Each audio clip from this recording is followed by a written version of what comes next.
மேடை கச்சேரியில ரொம்ப நேரம் நின்னா மூட்டு வலி பயங்கரமா இருக்கு. அந்த நேரத்துல என்ன காப்பாத்துற ஒரே ஒரு ஆயில் பச்சை இலை ஆர்த்தோ ஆயில் நான் யூஸ் பண்ணிட்டு இருக்கேன். நீங்க பச்சை இலை ஆர்த்தோ ஆயில். ஐயா sir Kamal sir Rajini sir வந்திருக்காங்க.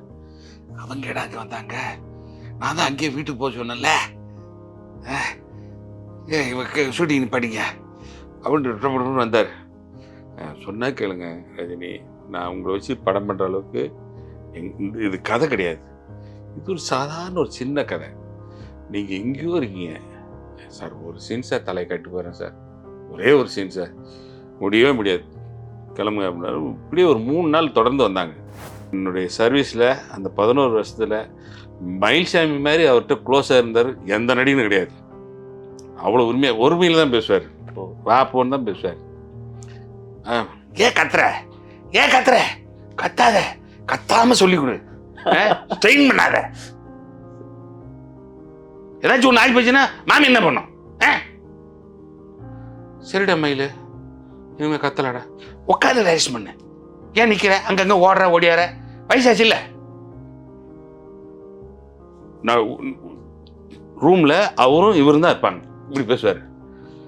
வெளியில் வந்து அவர் அப்புறம் சரி மயிலு பண்ண மாட்டேன்டா செவட்டா அப்படி வெளியே வந்து அப்படியே பேசிட்டு இருப்பாப்புல. அப்போ டைரக்டர் வெளியே வருவார். வந்தோடனே ஐயோ டைரக்டர் வர. வணக்கம் சார். வணக்கம் சார்.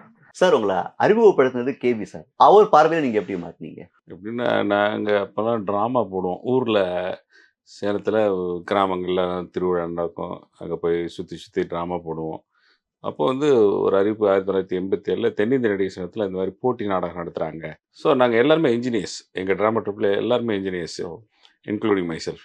அப்போது சரி ரைட்டு, இந்த போட்டி நாடகத்துக்கு போய் நம்மளும் கலந்துக்கலாம் அப்படின்னு சொல்லி இன்ஜினியர் பாண்டுரங்கன் சார், அவர் தான் எங்கள் டைரக்டர். அவர் மூலயமா 1987 தொடர்ந்து 14 வருடம் நாங்கள் இங்கே வந்து ட்ராமா பண்ணியிருக்கோம். ஒவ்வொரு நாள் ஒவ்வொரு ட்ராமா நடக்கும். இந்த ஆடி மாதத்தில் ஒரு 30 நாளும் 30 ட்ராமா நடக்கும். அது என்ன ஸ்பெஷல்னா, 30 நாடகத்துக்கும் ஒவ்வொரு நாடகத்துக்கும் ஒரு இயக்குனர்கள், புகழ்பெற்ற இயக்குனர்கள் வந்து தலைமை தாங்குவாங்க. அப்படி ஒரு தடவை எஸ்பி முத்துராமன் சார் வந்தாங்க, நிறைய இயக்குனர் வந்தாங்க, சேரன் சார் வந்திருக்காங்க. கேபி சார் வரும்போது தான் என்னை பிடிச்சிட்டார். பிடிச்சி ஏய் அருமையாக பண்ணுறீங்கடா, எதுக்கு இந்த மாதிரிலாம் பண்ணுறீங்க அப்படின்னு சொல்லி கேட்டாங்க.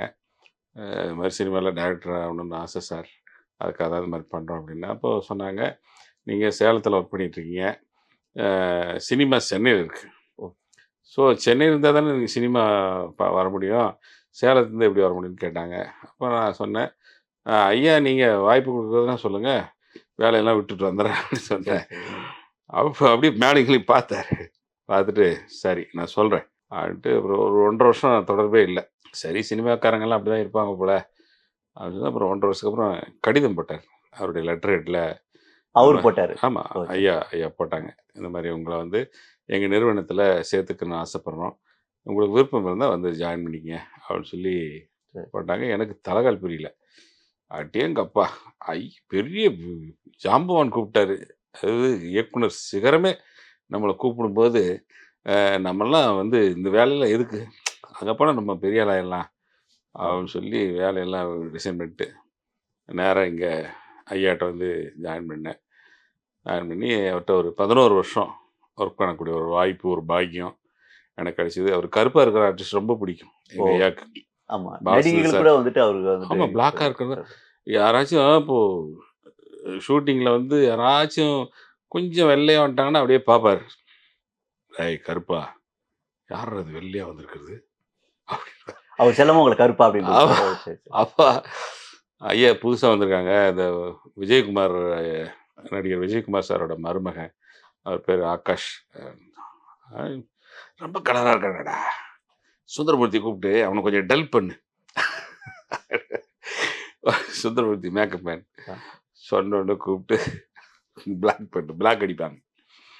அப்படி அவரோட 100th ஃபில்ம் பார்த்தாலே பரவசம். ஆமாம், அதில் வந்து அவர்கிட்ட ஒர்க் பண்ண எல்லா அசிஸ்டன்ட் டைரக்டர்ஸும், அதாவது டைரக்டர்களும், அதாவது Suresh Krishna sir, Ameerjan sir, and then நம்ம Vasanth sir, Samuthirakani sir, Hari, doctor Hari, யாரெல்லாம் அவர்கிட்ட அசிஸ்டண்டாக ஒர்க் பண்ணாங்களோ அந்த டைரக்டருக்கு எல்லாருமே வந்து இவர்கிட்ட அந்த 100வது படத்தில் அசிஸ்டண்டாக ஒர்க் பண்ணுறதுக்கு வராங்க. ஓ அவரு டேய் நீங்களாம் பெரிய ஆட்கள்டா, நீங்களாம் அச்சீவ் பண்ணிட்டீங்க. எஸ்பி சரண் சார், இங்கே போய் எதுக்குடா இங்கே வரீங்க? இல்லை சார் உங்கள் 100வது படம் நாங்களாம் அசிஸ்டண்டாக ஒர்க் பண்ணுவோம். அவரு போகவே மாட்டேன்ட்டாங்க, அங்கேயே உட்காந்துக்கிட்டாங்க வீட்டில். ஐயோயோ என்னடா பம்பா போச்சு, நான் சும்மா ஏதோ சின்ன படம் பண்ணிட்டு இருக்கேன்டா, போங்கடா. ஆனால் போக மாட்டேன் சார், உங்கள் 100வது படத்தில் நாங்கள் ஒர்க் பண்ணுவோம். சரி சரி. அப்புறம் ரஜினி சாரும் கமல் சாரும் டெய்லி வந்து அவங்க வீட்டு வாசலில் நிற்பாங்க. இவர் ரெடியாகி கீழே வருவார். வந்தோடனே நான் தான் ஐயா கூட இருப்பேன், மோகன் சார், மதுரை மோகன் சார் கூட நான் இருப்பேன். கீழே வந்தோடனே என்ன எதுக்கு வந்துருக்கீங்க? உங்கள் படத்தில் 100வது படத்தில் நாங்கள் நடிக்கணும். ஓ சரி. என்னையா நீங்கள் எல்லாம் எவ்வளோ உச்சத்தில் இருக்கீங்க, நீங்கள் போய் எங்கிட்ட வந்து கிளம்புங்க கிளம்புங்க, தயவு செஞ்சு கிளம்புங்க. என்னென்ன இது பண்ணுறீங்களா? உங்களெல்லாம் வச்சு டைரக்ட் பண்ணுற அளவுக்கு நான் இப்போ நான் இல்லைப்பா, தயவு செஞ்சு கிளம்புங்க. அப்போது ஆளவந்தான் சார் பண்ணிட்டு இருக்காரு, ஆளவந்தான் பண்ணிட்டு இருக்காரு கமல் சார், கமல் ஆமா. மொட்டை அடிச்சிருக்காரு. ஏன்டா உனக்கு வேறு தனியாக சொல்லுமா, கிளம்புடா அப்படின்னு. இல்லைங்க எனக்கு கொடுத்துங்க, ஏதாச்சும் ஒன்று கொடுங்க, ஏதாச்சும் ஒன்று கொடுங்க அப்படின்னு. தரவே முடியாதுன்ட்டு கார் ஏறி போயிட்டோம். அங்கே இதில் வடபள்ளியில் விஜயா கல்யாண மண்டபத்தில் விஜயசேஷ மகளில் ஷூட்டிங்கு. 2 பேரும் அங்கே வந்துட்டாங்க, வந்து கையை கட்டிட்டு நிற்கிறாங்க. அப்புறம் ஐயா sir, Kamal sir, Rajini sir வந்திருக்காங்க. அவங்க இடம் அங்கே வந்தாங்க, நான் தான் அங்கேயே வீட்டுக்கு போக சொன்னேன்ல, ஷூட்டிங் படிங்க அப்படின்னு வந்தார். சொன்னா கேளுங்க ரஜினி, நான் உங்களை வச்சு படம் பண்ணுற அளவுக்கு இது கதை கிடையாது, இது ஒரு சாதாரண ஒரு சின்ன கதை. நீங்கள் எங்கேயோ இருக்கீங்க சார், ஒரு சீன் சார், தலையை கட்டு போகிறேன் சார், ஒரே ஒரு சீன் சார், முடியவே முடியாது, கிளம்புங்க அப்படின்னாரு. இப்படியே ஒரு 3 நாள் தொடர்ந்து வந்தாங்க. உடனே அப்புறம் 3ஆவது நாள் ஸ்ட்ரிக்டாக சொல்லிட்டார், ரஜினி கிளம்புங்க, தயவு செஞ்சு கிளம்புங்க, என் படத்தில் உங்களுக்கு வாய்ப்பு கிடையாது அப்படின்னு. அப்படியே அவர் அப்படியே கண் கலங்கிட்டு கிளம்பிட்டார். கமல் சார் போகவே மாட்டேன்ட்டார். இந்த நம்ம இங்கே தாங்க இருப்பேன், நீங்கள் என்ன சொன்னாலும் சரி, நீங்கள் அடித்தாலும் சரி, நான் இங்கே தான் இருப்பேன், எனக்கு ஒரு வாய்ப்பு கொடுங்க, ஒரு சீன் கொடுங்க. எந்த சீனடா கொடுக்குறது அப்படின்ட்டு எல்லாரும் சரண் சார்லேருந்து எல்லா அமிர்ஜான் சார்கிட்ட எல்லாத்தையும் கேட்குறாரு, என்ன சீன் இருக்குது, எதையா கொடுக்குறது அவனுக்கு, அந்த இந்த சீன் என்ன இருக்குது சார் அப்படின்னு. ஒரே ஒரு சீன் இருக்குது பண்ணுறியாடா? தெய்வமே, உங்கள் படத்தில் தலையை காட்டினா போதும், ஒரு சீன் கொடுக்குறீங்களா அப்படின்னு சொல்லி அந்த மொட்டத்தில் விட ஒரு சீன் பண்ணார். அப்படி அவருடைய வாசப்படி ஏறி மிதிக்க மாட்டோமான்னு ஏங்கின நடிகர்கள் எத்தனையோ லட்சம் பேர். இப்படி இருக்கிற பட்சத்தில் நானும் அவங்க கம்பெனிக்கு போய் ஏறி இறங்கியிருக்கேன். அங்கே இப்போ அந்த ரோடு போகும்போதே அங்கே பழனி மேனேஜர் நிற்பாப்பில், ஏய் போங்கயா அப்படின்னு. அங்கேருந்து துரத்திட்டு வந்து கழுத்தை பிடிச்சி அங்கே முனையில் லஸ்கார் வரைக்கும் கொண்டாந்து விட்டு போவார். இனிமேல் உள்ளே வந்துடக்கூடாது, கொண்டே விடுவேன். அப்படி இந்த காலகட்டம். அப்போ ஐயா வந்து என்னை ட்ராமாவில் பார்த்து என்னை கூப்பிட்ட உடனே நான் அவரை பார்க்க போகிறேன்.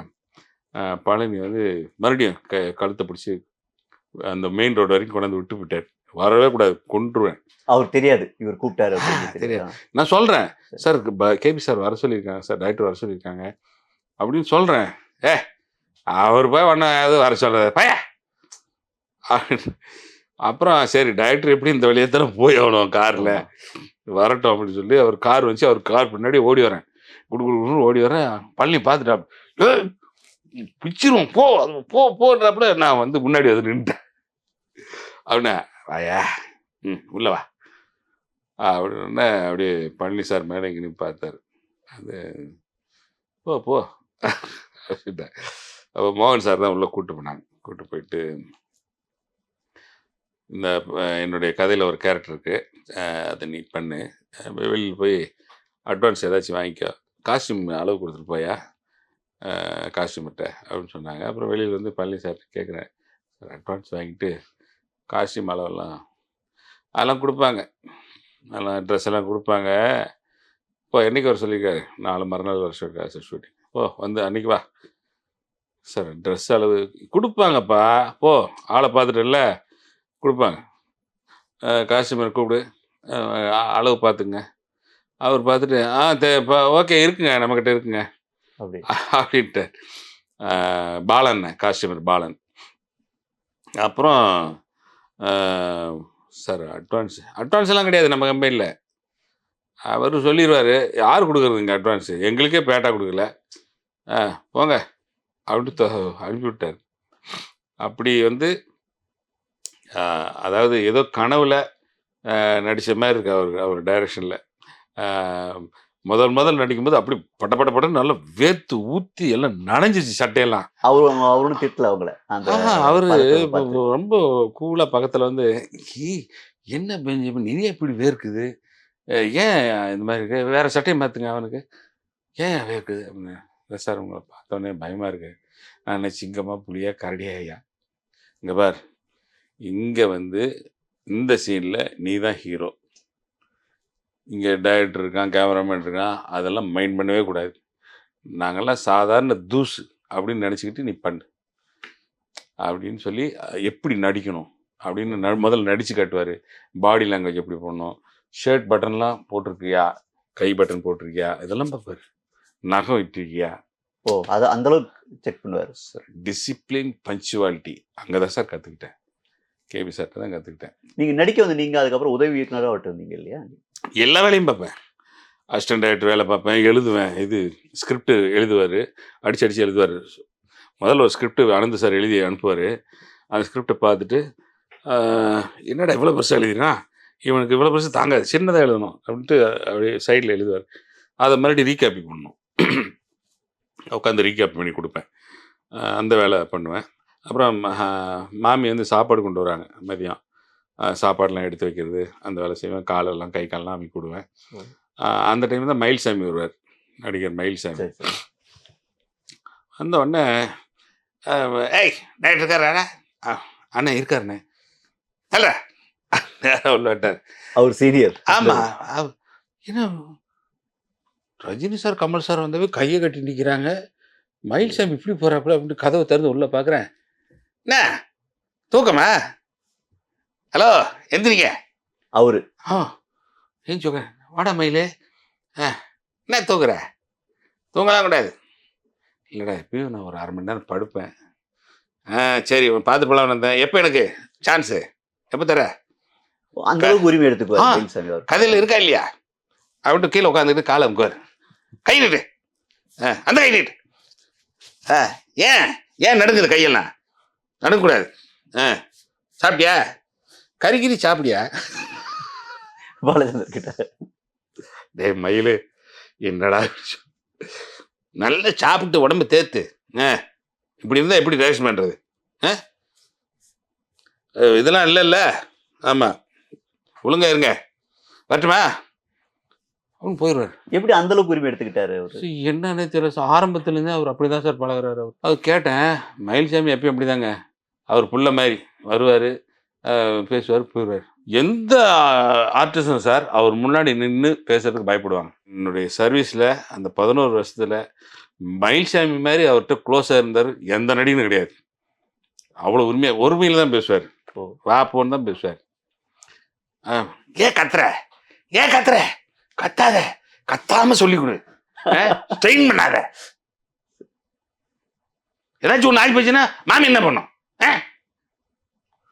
சரிடா மயிலு இனிமே கத்தலடா, உட்காந்து டைரக்ஷன் பண்ணு, ஏன் நிற்கிற அங்கங்கே ஓடியார, வயசாச்சு இல்லை.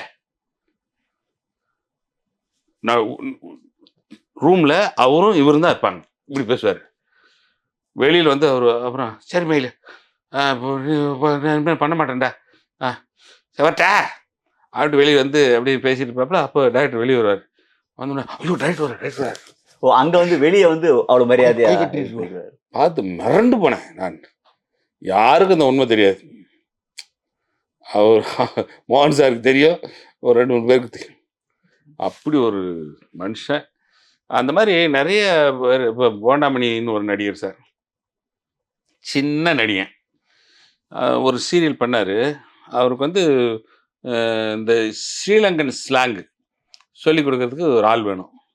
யாராச்சும் ஒருத்தர் புட்ரா கருப்பா அப்படின்னோடனே சார் இந்த மாதிரி போண்டாமணின்னு ஒரு நண்பர் இருக்கார், அவர் நல்ல ஸ்ரீலங்கன் ஸ்லாங்கெல்லாம் பேசுவார். அவர் வேணா கூப்பிட்டு வர சார். சீக்கிரம் கூப்பிட்டு வா, இப்பயே கூப்பிட்டு வாயா அப்படின்னா நான் அப்போ பேஜர் ஆமா. அது பேஜரில் நான் அவருக்கு ஃபோன் ஆஃபீஸ் ஃபோன்லேருந்து மெசேஜ் போட்டு விட்றேன். அவர் எடுக்கலை. சரி அவர் எங்கே இருக்கார்? மன்சூர் அலிகான் சார் ஆஃபீஸில் தான் மேலே இருக்கார் போன்னு சொல்லிட்டு, ஐயா நான் போய் கூப்பிட்டு வந்துடுவேன், நம்ம கார் எடுத்துகிட்டு போடா 36 கோவிந்தராஜ் சார் அவரோட பர்சனல் டிரைவர், ஓ. சாரோட டைரக்டரோட பர்சனல் காரு ஏற்றிக்கிட்டு கூப்பிட்டு போகிறோம். போயிட்டு போண்டாமணி பார்த்து டைரக்டர் ஒன்று கூப்பிட்டு நடுங்குறா மனுஷன். பாலச்சந்தர் சாரா? என்னையா? என்ன எதுக்கு கூப்பிட்றாரு அப்படின்னு. ஏன் என்னன்னு தெரியலிங்க, உங்களை கையோடு கூப்பிட்டு வர சொன்னார். சும்மா விளையாடாதீங்க, அவர் போய் என்னை போய் எப்படி கூப்பிடுவார்? நான் அவர் முன்ன கூட பார்த்தது கிடையாது. அவர் கம்பெனிக்கு போனால் அங்கே துரத்தி விடுறாங்க அப்படின்னு. உங்களை தாங்க கூப்பிட்டு வர சொன்னார், ஏறுங்க காரில். அவர் இருப்பாருங்க 36 சாரோட கார், அவரோட டிரைவர் வந்திருக்காரு பாருங்க கோவிந்தராஜ் சார். அவர் கோவிந்தராஜ் ஆமாங்க உங்களை கூப்பிட்டு வர சொன்னாங்க, வாங்க போகலாம். அவர் கூப்பிட்டு போயிட்டு வாயா போண்டாமணி இலங்கை தமிழனா? ஏய் போண்டாமணிக்கு ஒரு சேர் போடு. டைரக்டர் பக்கத்துல சேர். அது என்ன படத்துக்கு அது? ஒரு சீரியல் சார். ஓ சரி சரி. டைரக்டர் பக்கத்துல சேர் போட்டு உட்காரியா அப்படின்னு கீழே உட்காந்துக்கிட்டாரு. உட்காரியா, நீ இப்போ சொல்லி கொடுக்குற வாத்தியார்? இல்லைங்க நீங்கள் தான் வாத்தியார், நாங்கள்லாம் உங்கள் ஸ்டூடெண்ட்டு.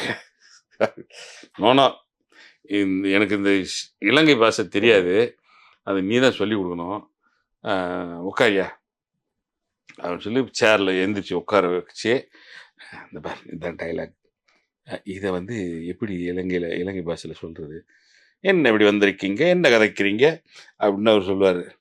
கேட்டுக்கையா, மணி பேசுறது கேட்டுக்க, அப்படியே பேசணும் என்ன இப்படி. நீ தான் டைரக்டர், ஆக்ஷன் சொல்லு. அவரு ஐயா நான் போயிட்டு வர்றையா அப்படின்னு வெளியில் ஓடிவிட்டாரு. டேய் புடுறா அவனை, கூட்டு வாடா, சேரில் பிடிச்சி கட்டி வை அவனை, சேரில் கட்டு. ஐயா உங்ககிட்ட நான் நடிக்கணும்னு ரொம்ப நாள் ஆசைப்பட்டேன், அதெல்லாம் அப்புறம் பேசிக்கலாம், முதல்ல சொல்லிக் கொடு, டைலாக் சொல்லிக் கொடு. இப்படி ஒரு வாரம் 10 நாள் சொல்லி கொடுத்தாரு சார். சொல்லி கொடுத்துட்டு சரி ஸ்ரீலங்கா போகலாமாடா, அங்கே ஷூட்டிங் கொஞ்சம் இருக்குது அப்படின்னு. பாஸ்போர்ட் இல்லைங்க எனக்கு, நான் இலங்கை அகதிங்க, எந்த பாஸ்போர்ட் இல்லை. அடடா அப்படியாடா, சரி அங்கே ஸ்ரீலங்காவில் யாராச்சும் எங்கள் அண்ணன் அந்த தம்பிங்கெல்லாம் இருக்காங்க, சரிடா அங்கே போய் நான் பார்த்துக்கிறேன், அவங்க அட்ரஸ் ஃபோன் நம்பர் இருந்தால் கொடு அப்படின்னு சொல்லி இப்போ ஸ்ரீலங்காவுக்கு போகணும்.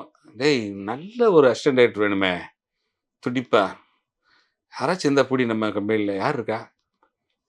அப்போது சுந்தர் கே. விஜயன் சாருக்கு ஒரு சீரியல் கொடுத்துருக்காங்க கவிதாவில்.